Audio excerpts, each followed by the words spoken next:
Most people here have heard of the kind of concept of the seasons of our life. You know, we have a different moods and different temperaments, even in a single day. But to stretch that out even to years and decades.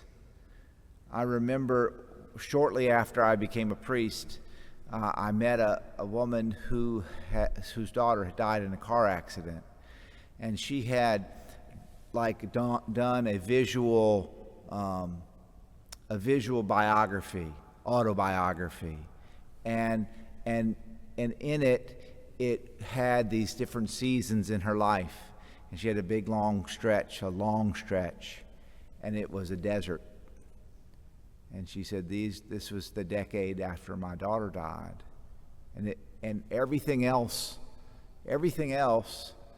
was second to that season. In that season, I was thinking about the marriage vows that people take in good times and bad, in sickness and in health. And marriage will have good times and bad times, and marriage will have sickness and marriage will have health. And that's what the author of our first reading is reminding us of today. There's an appointed time. In my own spiritual journey, I remember meeting a religious sister. This is right when I was getting ready to enter the seminary. And she was telling me about her spiritual life. And she said the first decade was great of being a religious sister, and the next decade was not so good.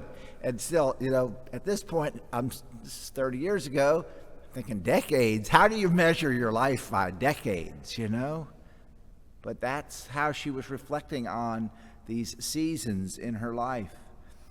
As Deacon Mike was, or as Steve was proclaiming this first reading, I was thinking about the people of Ukraine and how sometimes the seasons of our life, sometimes really it's our own actions that bring about good times and bad, and sometimes it's international political decisions that we have nothing to do with.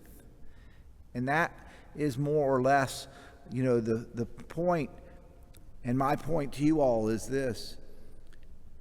In this life, there's going to be ups and downs, good times and bad, a time to be born, a time to die, a time to uproot, a time to prepare for the storm, and a time to pick up after the storm, and a time to be grateful that we don't have a storm, right?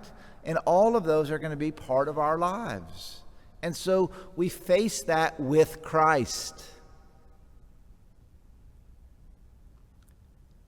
Whether 70 or 80 years, the psalmist says. And many of those years are difficult. And so there is a time. There's a time for healing, and there's a time for sickness. And as I think about healing and sickness, I'm going to tell a story I told last year on the Feast of Padre Pio, and that is of Annie Lee. Some of you all know Annie Lee. She moved away. Annie Lee was not Catholic. She was raised, I think, a Seventh-day Adventist, I think that's what it was. And she wasn't Catholic, but she married a Catholic, and she was very, very sick, and they really thought she was going to die, and she'd been in and out of the hospital, and then she had a visitor, and a visitor nurse came and told her everything was going to be okay, and she was going to be fine, and not to worry and to pray, and so anyway. Make a long story short, she recovered very quickly thereafter. She went back to the hospital to thank the nurse and have a conversation with him about how grateful she was for his care and his reassurance. And they said, that guy doesn't work here. And she was very puzzled because she knew who she was looking for. And then she saw a picture of Padre Pio, and she said, "That's who visited me. That's him." And she was absolutely 100. She has like a 10-page story about it that had been published in her Catholic newspaper, and she became Catholic, and so she sat in my office and told me that story several years ago about Padre Pio visiting her when she was in the hospital, and in Scotland, where her husband was assigned as a chemical engineer. So St. Padre Pio, a saint of our own generation, a saint with many spiritual gifts, a saint who could read souls, who would help people make good confessions.